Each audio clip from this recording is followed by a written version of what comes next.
காணும் பொங்கல் என்பது நம் சொந்தங்களை காணும் திருநாளாகும். வீட்டை விட்டு வெளியே சென்று வேலை பார்ப்பவர்கள், வெளியூருக்கு படிக்க சென்றவர்கள், நெருங்கிய உறவுகள், சிறுவயது நண்பர்கள் என பல பேரை சந்திக்க வைப்பதே இந்த காணும் பொங்கலாகும். பொங்கலின் 4வது நாளான இந்த காணும் பொங்கல் அன்று கிராமப்புறங்களில் ஆண்களுக்கான ஜல்லிக்கட்டு, சறுக்கு மரம் ஏறுதல், இளவட்ட கல் தூக்குதல், கபடி, கயிறு இழுத்தல் போன்ற பல வீர விளையாட்டுகளும், பெண்களுக்கான கோலம் போட்டி, இசை நாற்காலி, பாரம்பரிய விளையாட்டுகளும் நடைபெறும்.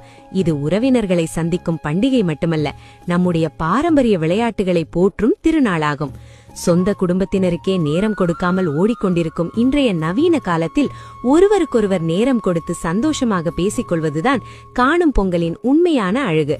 அதோடு சில இடங்களில் புதிய ஊர்களிலிருந்து புதிய ஆட்கள் வருகை இருக்கும்.